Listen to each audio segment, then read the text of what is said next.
All right, we continue this morning with a mass exodus of tourism workers in pursuit of better opportunities elsewhere. Now, there are concerns within the sector about the impact this will have on the industry and the necessity of re-engaging tourism workers. Opposition spokesman on education, training, and competitiveness, Senator Damion Crawford, is with us. Long time no see. Blessings, my brethren. Thank you. Explain the training and competitiveness part before we get into what we're going to talk about. Well, education is normally formal within school. And then there's training for specifics for jobs, etc. Like heart and stuff is more training for specifics. And then competitiveness is to have your labor force be competitive. One, not to have importations because you are able to do the job. And two, to have exportation because you are better at doing the job. Okay. So you want your labor force to be competitive. Fantastic. Mm-hmm. And I think you suit that position. That position I've been praying. Suits you. I've been praying. I don't know which way to say it. And as I said earlier, though, I must congratulate the government on the direction they're going with this area, because they've really been doing a nice job from what I've seen. But having said that, we're not going to get into it now, but I was telling Dana, I think it was last week or week before we were talking about, I've been hearing about the redevelopment of downtown Kingston. Dana kind of suggested that it's going on. I kind of find that it's too slow, but with the evidence. No? Yeah, man. But that's good. All right. What is your issue now, if there is an issue at all, with the tourism workers? Well, what I have suggested is that we should have a special minimum wage for hospitality workers in the same way we have a special minimum wage for the security guards. I didn't know that we had a special minimum wage for security. What's the reasoning behind that? Okay, well, there are two things from the tourism standpoint. The contribution to the nation. So from the nation perspective, the tourism employs 120,000 persons who are the greatest consumer of labor within our society. So if you want to increase the general outcome of our people, then you need to focus on the big consumers of labor. And so therefore that is one. But from an industry specific, one, you cannot guarantee effort. So a person who cleans a room, it depends on who is in the room. As versus if you work at a factory, you almost do the same thing every time, so you can guarantee effort. Okay. In a service, you can't guarantee effort. If I take long to eat, the server has to stay. So because you can't guarantee effort, there should be a special consideration for their remuneration. And you can't guarantee time. A 40-hour work week is not something that you can guarantee a waitress. Again, because how long I stay, what I'm celebrating, how long we talk for.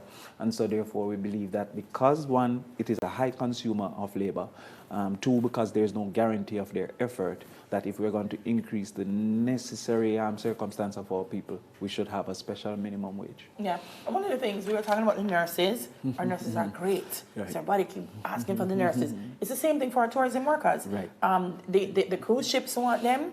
I spoke to someone a couple of weeks ago and he said, I'm heading to Europe because people come see them in there and say, oh, no man, you guys have to go. And it's better money. Yes. If we're going to be competitive, Damion, and retain the best workers, we have to do more.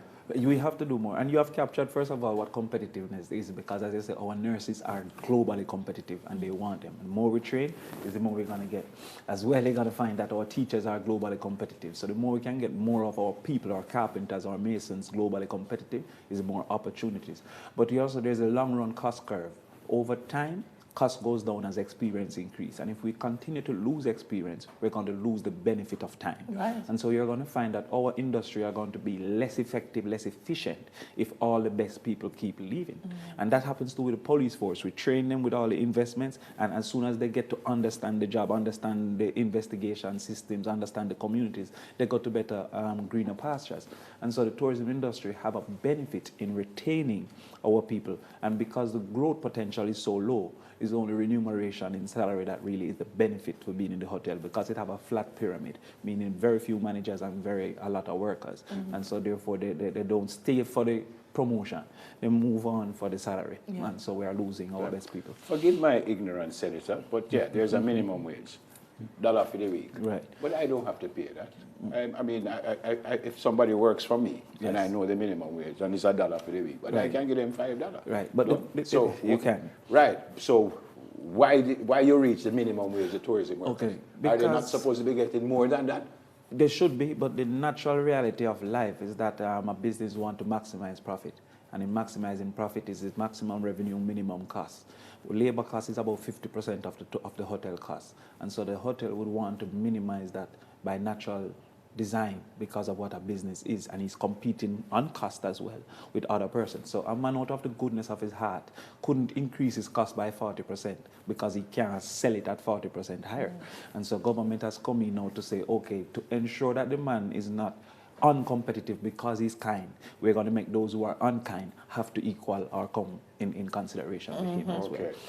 Okay. Well, some people say, all right, but if you can't pay me, make the guests them pay me, no? Allow me to get my tips. Yes.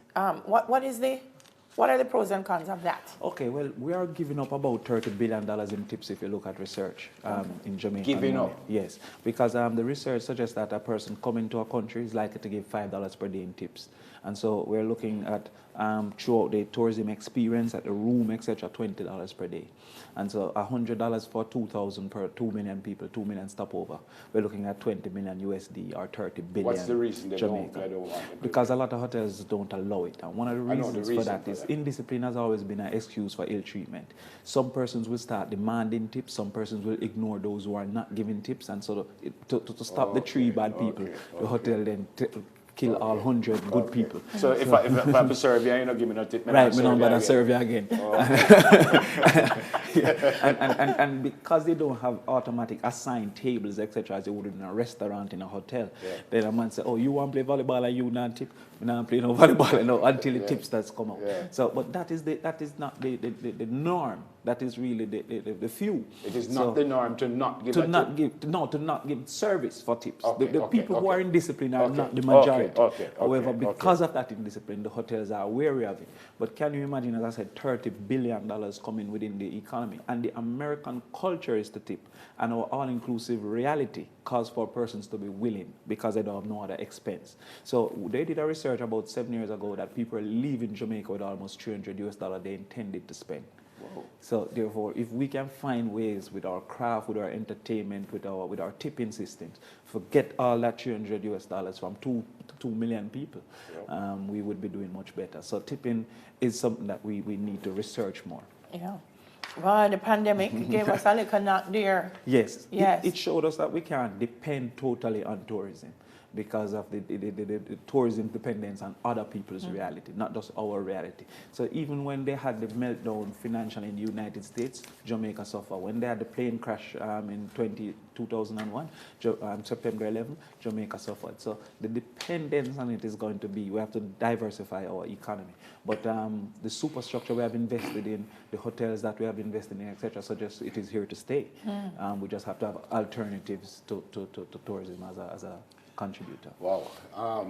So are you suggesting then to the hotel owners, to the tourism people, that allow tips? Are you suggesting? I'm suggesting that they should allow tips. So they have to have plans and systems in place for that negative, especially with the internet now, where a man can complain quite easily, for that negative not to take root. But from the developmental point of view, the hotel should allow tips. But isn't it a bit of an imbalance? Because, all right, you serve me, I can tip you. Yes. I don't necessarily see the person who cleaned my room because I'm not there. Well, I don't leave my money in there for when I leave. You understand what I'm saying? You're on the right track, but the housekeeper normally get a tip because he leave that tip. It's so personal because they're interfering with the clothes. But there's a back office like the person in the kitchen, etc., that wouldn't. And so the gratuity will then have to be skewed towards those people. So there's a 15-20% of your total cost that goes towards gratuity. The hotel could then skew the gratuity more to the persons at the back office, and then allow the tips to subsidize. Or as some restaurants do, they have a little tip glass, and then you put that and they share the total. You